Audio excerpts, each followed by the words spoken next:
I'm Phil Brown, and I'm here to tell you about a book I wrote called Norfolk Chronicles. Copy right here. It's a treasury of tales, sightings, and vignettes.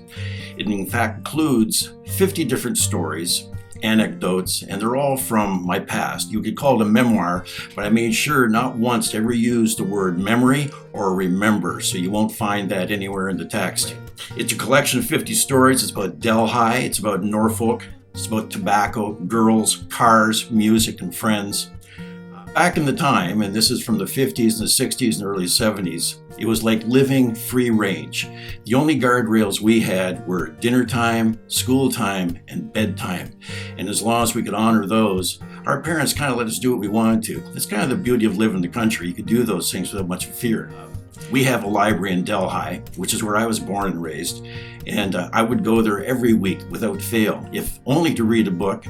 And I enjoyed those. And so it did have some impact on the way I learned to write.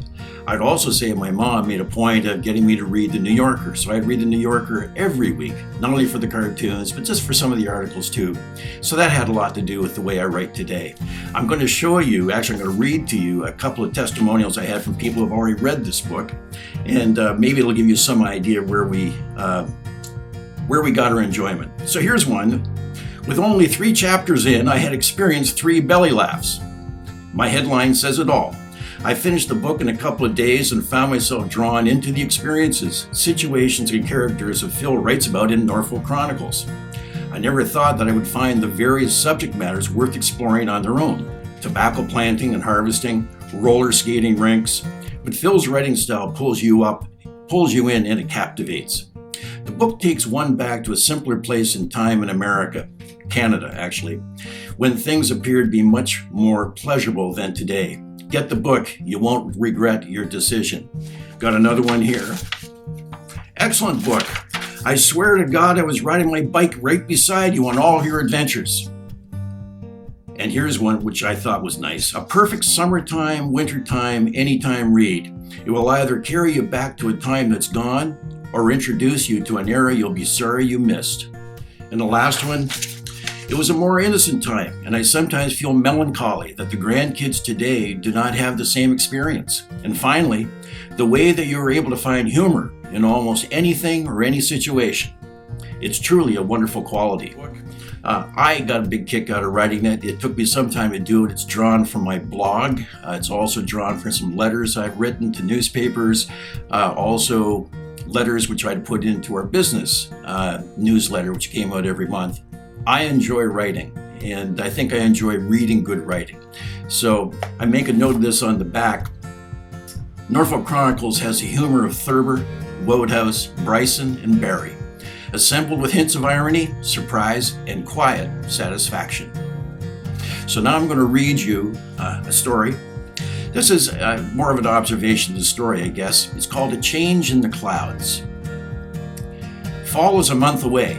It doesn't seem like long ago that we were pouring fertilizer on a robust lawn before May was half done, satisfied with a green, grassy house apron devoid of any, even one dandelion.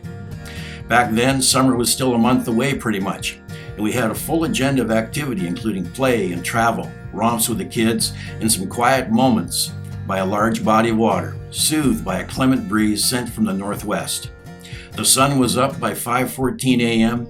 The weather folks pointed to a clear skies and to the occasional fluffy bat of clouds high up and benevolent as they shaded the lawns, the fairways, fields, and lakes for a moment before moving along. Driving to Door County in Wisconsin, which by the way is where we live now. We live in northern Illinois, just over the line from Wisconsin. We go to Wisconsin quite frequently. It's very much like driving into Gray and Bruce and up to Tobermory. I looked at the limestone cliffs, which are the mirror image of the Niagara Escarpment, running from the falls, north through Tobermory to Sault Ste. Marie, and then south to Green Bay, Wisconsin. From the road, you see a 100-foot-high cliff, a sandwich of million-year-old seashells, blanketed with a hard-earned topsoil. Above that, the trees, orchards, soy and cornfields, richly, generously spread in every direction. And above that are the clouds, lots of them. Hung against August blue sky, they are more intent on passing by. Their bases are gray and the furrows are silver, with a blown effect that signals that they are in a hurry to be somewhere else. That's when I sensed the shift. Our planet, perched on a permanent tilt, has moved along its perpetual path around the sun, and in the process has changed its shadow settings. The sun rose at 6:07 this morning. But back here on Earth, we are sensing the change despite all our denials. As a kid, I didn't really sense seasonal change, but when I was working age, the bells started to ring. Back then, early in the morning, in the third week of August, standing at the bottom of a tobacco conveyor belt, there was a wet fog lifting across the cold, gray, sandy fields, revealing countless rows of tobacco stalks stripped to their top leaves. Only a couple more rounds to go. Last night's boat was left beside the kiln, ready to sew and hang first thing. As we pulled back the dew-wet canvas, the leaves are warm from their own combustibility and exude a sweet, peppery scent. Their steam escapes into the cold morning air, nuzzling my face. Lifting them limp out of the boat, they beg to be hung out to dry, and quickly. The time machine folks aren't up yet. The primers and the boss's family were out hours before, unloading their neighboring kiln in the dark, gently lifting out 1,200 sticks of cured tobacco, placing those on a wagon to be towed off to the barn for storage. The emptying of a tobacco kiln is a ritual as disciplined as doing your laundry. After a week of careful curing, the heavy, wet green layers of tennis rackets have baked to a light bouquet of stiff, golden dishcloths, carefully stitched to 4-foot-long sticks. They rustle and breathe a moist, musky perfume in the early morning. The grower has to evacuate the kiln promptly, as a new harvest will be hung tomorrow.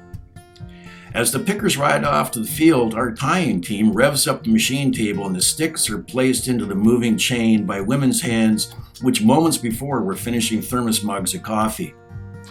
They pull in handfuls of tobacco like romaine lettuce for a gourmet chef's banquet salad.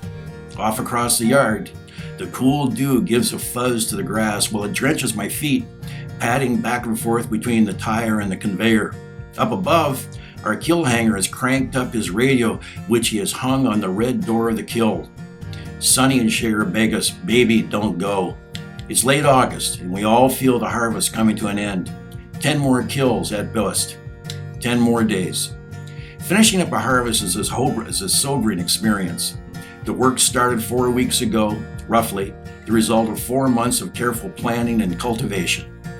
Our clothes are worn and washed out, hands are tough, muscles are built, our tans are faded, and our pockets are full. But as the coolness pervades the fields and the sun retreats from its July intensity, everyone senses that the job is just about done. It was a numbing, repetitive, demanding, important work, racking up numbers in the thousands and millions if you cared to count. Despite its physical demands, tobacco harvest was a time of freedom too. Just get the product safely packaged, don't worry about tomorrow. Now, decision time. Some of us go back to school, others will stay on the farm, emptying the kilns. There are jobs in town. There's canning to do. Still others will go to the next harvest, moving on to pick apples, pumpkins, and cabbage. Overhead, the sun smiles on us, warming our days around noon, and then the clouds move in. So that's just one of 50. I hope you enjoyed this read. There's a lot of humor in it. And like I say, it was one of those great benefits and joys of living in the country is you really got to do what you wanted. You got to enjoy the weather and the company around you. Thanks for listening. Have a good read. Bye.